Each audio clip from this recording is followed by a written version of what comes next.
everybody, it's Brooke with Mrs. Cog Hill Farm, and I've got Miss Capri here with me, who is the doe that I've been milking. And if you saw my last video, you saw that I added some supplements to Capri's feed and also some supplemental alfalfa hay to try to, well, just make her a little bit healthier. I thought she was a little bit on the thin side, and I must say that I am pleasantly surprised at the results that I've gotten just in these last few days. While, of course, you know, you probably wouldn't notice it unless you were here with her all the time. She is eating a little bit more. I can tell that her appetite's increased, and she is eating on the stand, which is a good sign. She hasn't been doing that in the past. So today we are going to get this big girl milked, and got something that I want to attempt for the second time. All right, big girl, you ready? Come on.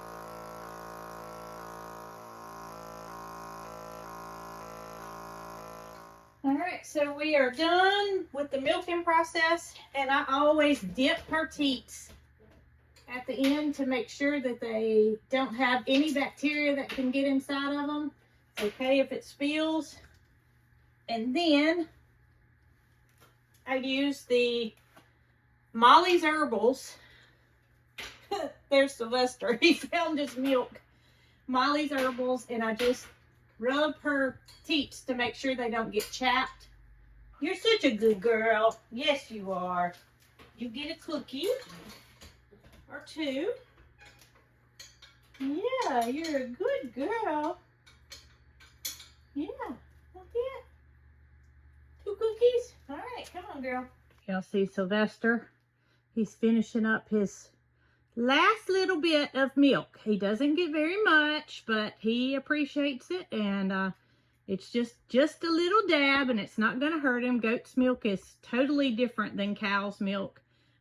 It is actually good for cats in moderation. He doesn't, like I said, he doesn't get very much. So no harm done. Now let's get our milk filtered out, and also gonna get our machine cleaned up. So after milking her for a little bit of time, I figured out that she gives about 2 quarts a day.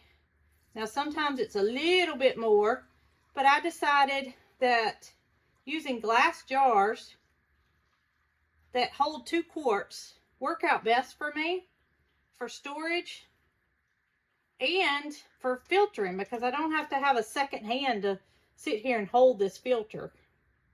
Now, sometimes it goes a little bit over, and in that case I just start a new jar, but today I'm not going to need another jar. You can see it's almost to the top of the 2 quart line, so that's quite a bit of milk. All right, let's get everything cleaned and washed up and ready for another day. First, we're gonna go ahead and put this in the refrigerator. The quicker the goat milk is chilled, the less you are likely to have a goaty flavor. So while this part is not hard, it is essential, because if you don't clean it properly, obviously your milk is not going to be clean. So what I like to do is to take the teat cups first and just run water through them.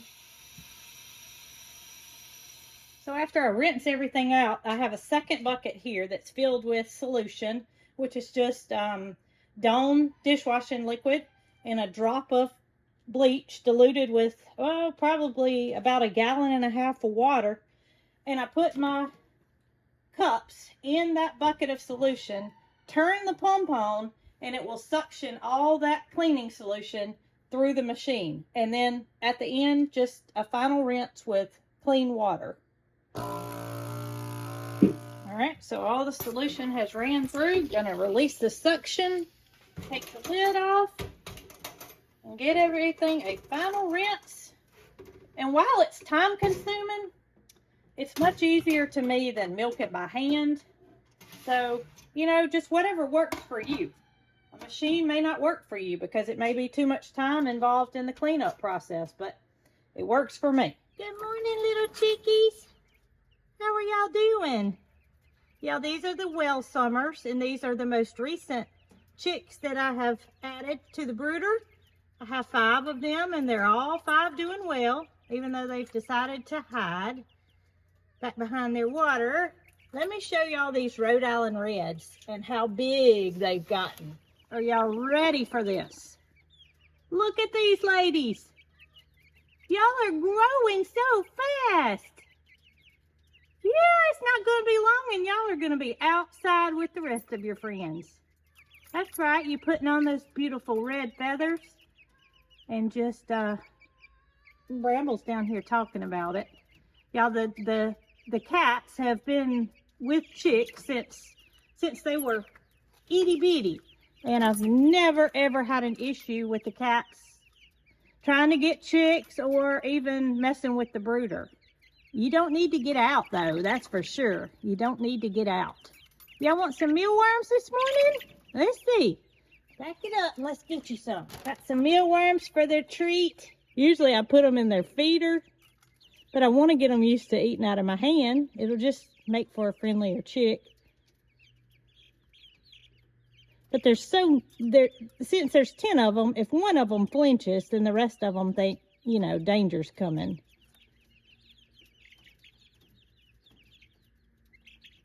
Go, baby. All right, I'm gonna put them in y'all's feeder. There you go. Oh, it's chicken football time now. They get them and run, and then the other one's gonna chase them. I think this week I'm gonna split y'all up and at least put half of you in the upper part.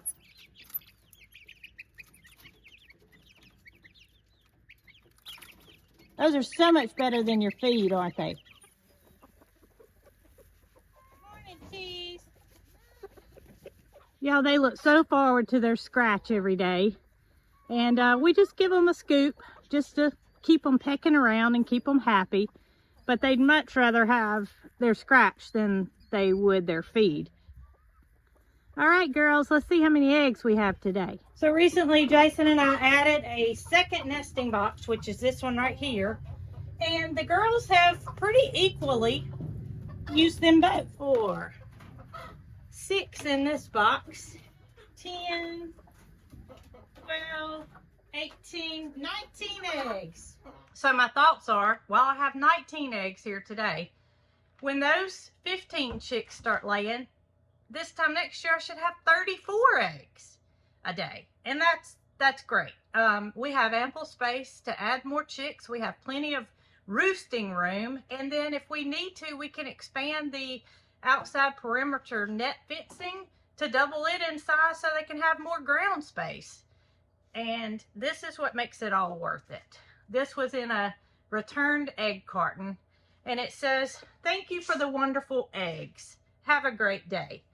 Y'all, just seeing something like this puts a smile on your face, because not only do I love chickens, the neighbors in the community appreciates the eggs. And as long as we can make people happy and continue to offer our farm fresh eggs, then I'm going to add more chickens. And I want to show y'all how clean our eggs are straight out of the nesting box. I know you see me gather them, but you don't see how clean the eggs are. This one has speckles on it, so there's no dirtiness. It's just simply speckles. But look, I mean, I don't have to clean any of our eggs. Every now and then I'll get one like that. And you can see the color that we have mostly is green or blue. So that's why I wanted to add those well summers into the mix, because none of my eggs are dark. They're all this light brown, which is your typical Rhode Island red color, your barred rock color. But I want some darker eggs. All right, got one more stop before I can go home and attempt my second time at making goat cheese. So here I am about to head out the barn door to go and fill up the egg stand, and guess what? There's somebody out there. I heard the dogs barking, and I was getting a tote to put my eggs and my cooler packs in, and there she goes. I bet the eggs are now out of stock. Well, I knew it. Eggs out of stock. How about that? And she left some cartons, so that means it's a return customer, and people are so good about returning our cartons. All right.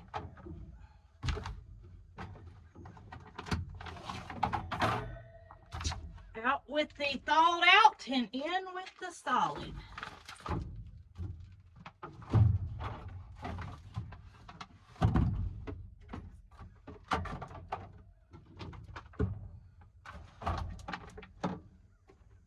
One dozen farm fresh eggs.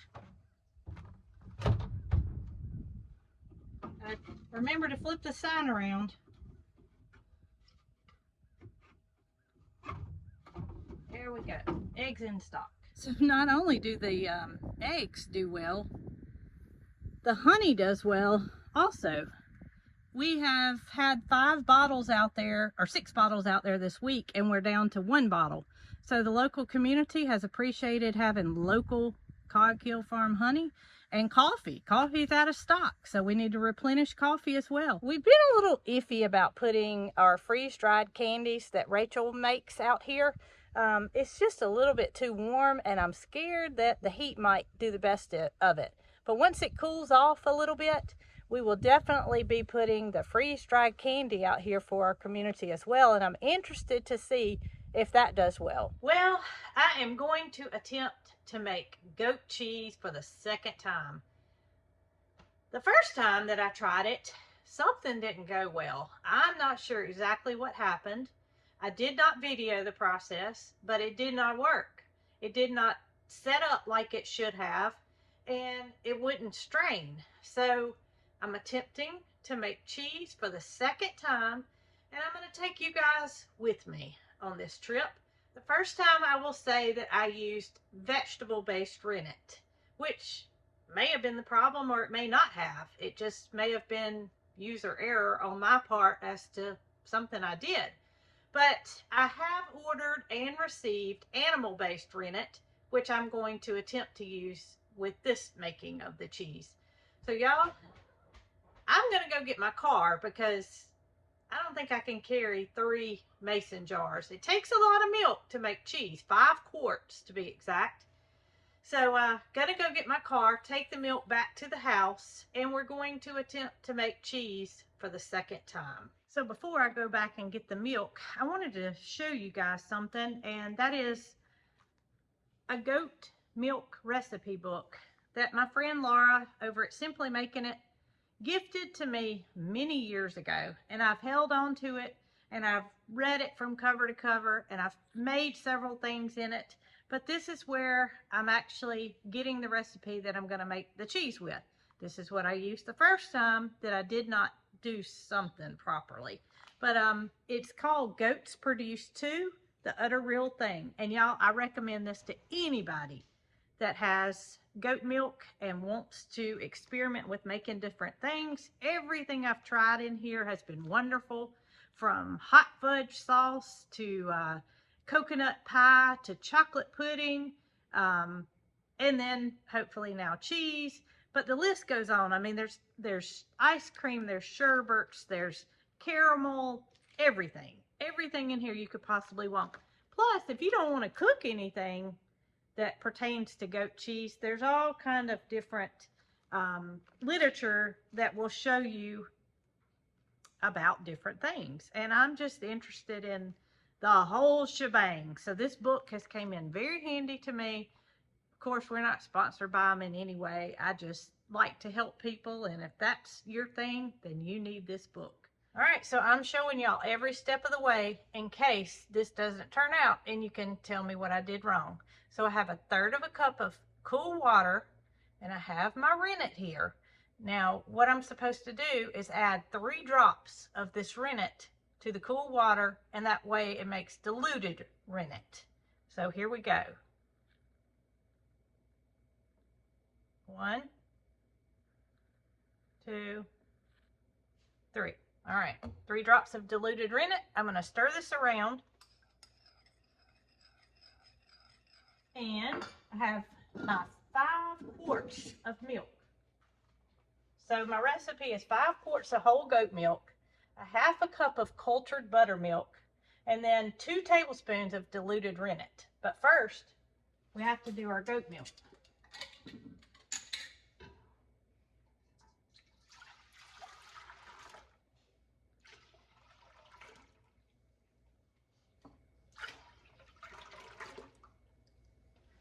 Now we must heat the milk to 80 degrees. We're almost there. Here we go. Cut it off. So we're going to add a half a cup of cultured buttermilk. There we go. Stir well. 2 tablespoons of my diluted rennet. All right, there's 1. There's 2. Stir well and cover, and then wait 8 to 12 hours, which will obviously be this evening, but hopefully I have better results this time. And if I don't, hopefully you guys can help me and fix whatever hopefully hadn't gone wrong, but it might. I don't know. I'm gonna try it again. Okay, so it's been about 10 hours and I'm hoping that this is going to turn out better than the last batch. I've got my cheesecloth lined bowl here and my handy dandy husband who is going to help me tie it onto this cabinet. Let's hope. Let's hope this works. Oh, it already looks different. Yeah. It looks different.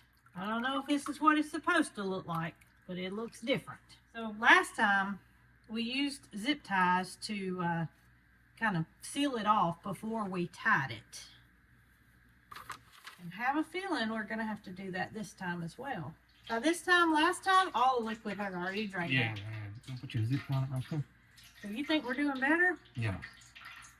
I hope so. I hope so. Yeah, that's way different than last time. Way different than last time. So we're already a step ahead, I think. I'm feeling better about the situation. I'm telling y'all, by this time last time, the bowl was full. Yeah, this was empty. It was full of liquid. Yeah. So now we wait another, what, 6 to 8 hours? Yes. We're gonna, in our case, it's gonna be in the morning. Yep. Because it's bedtime. So when we get up in the morning, we're either gonna have a bowl of liquid or a bag of cheese. That's right. Okay, it's the next day, and well, the cheese is finished draining, and of course I sent a picture of the results over to my friend Laura at Simply Making It, who makes cheese all the time. She was not satisfied with the yield. I of course used 5 quarts of milk, and I'm kind of surprised too that I don't have more cheese than what I have whey. Take a look. So here it is. This is 1,000 times better than my first attempt, but I'm still not doing something correct because Laura said this should be more clear versus the white color that it is, meaning I'm losing a lot. You can see around the edges it is clear, but I'm gonna undo my hanging bag and put it in a mixer, which is what Laura does, in order to make the consistency creamier, and we'll actually be able to see how much cheese we have. All right, so let's see what we have. This is the amount that I ended up with, and I'm just gonna mix it and see if it won't become a creamier texture. All right, let's see how this is. Oh yeah, that's much better. All right, y'all, so I have my official tester here. You know what? I just thought of something. What? You know, in the live stream, I come up with my Wordsmith shirt. Yeah. Maybe I ought to get official taster. Maybe a shirt. You think? And every time I do this, I got to wear my official taster shirt. Yeah. What do you think? Let's just taste it today. All right. Yeah, let's go. You know what it's supposed to taste like. Yes. Now I need to know if this is what it's supposed to taste like. Okay. You want to give it to me? Yeah. You're officially a cheese maker, girl. You think? Yes. I see it. That's good. All right, That's so good. Laura said at this point, Yeah. you're going to add your herbs, you're going Right. to add your seasonings. Right. Do you want it as is for this? I don't mind it like that. Honestly, I don't know That's going to be another what experiment. to add. You know what I mean? This is our first garden. Well, I don't know. I mean, grab my book back there. It's, Oh, it tells us on here. well, come here. Ooh, it does need a little salt. Needs a little salt. I would say it needs a little salt. Okay. And I see that it says salt and garlic powder, which would be good. And that's to make garlic cheese. You can Mm-hmm. make pineapple walnut, seasoned sesame, taco cheese, chives and garlic, dill and garlic, French onion. I mean, the list goes on. It does go on. Of course, you could add honey to it. Yeah. You could drizzle honey on the top of it. That's But really good. what you like is just to eat it like on crackers with Mhm. your That's pepper jelly. why I think the garlic and salt would be good. All We don't have to do all of it. We could do a little bit if you want to. Yeah, I don't think the yield is quite where it should be. Yeah. I don't know what I did wrong, but somebody's going to figure this out. Are you gonna get it?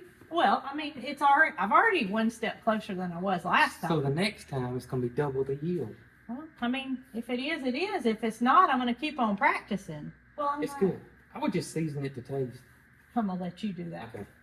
I'm going to let you do that, and we'll call this one a success, Yeah, I agree. but also a learning experience. I agree with that too.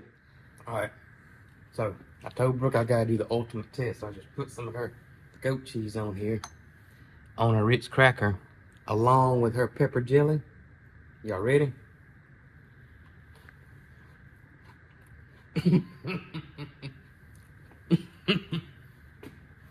Oh my gracious. I better figure out how to make more, huh? Oh my gracious, that's so good. Woo!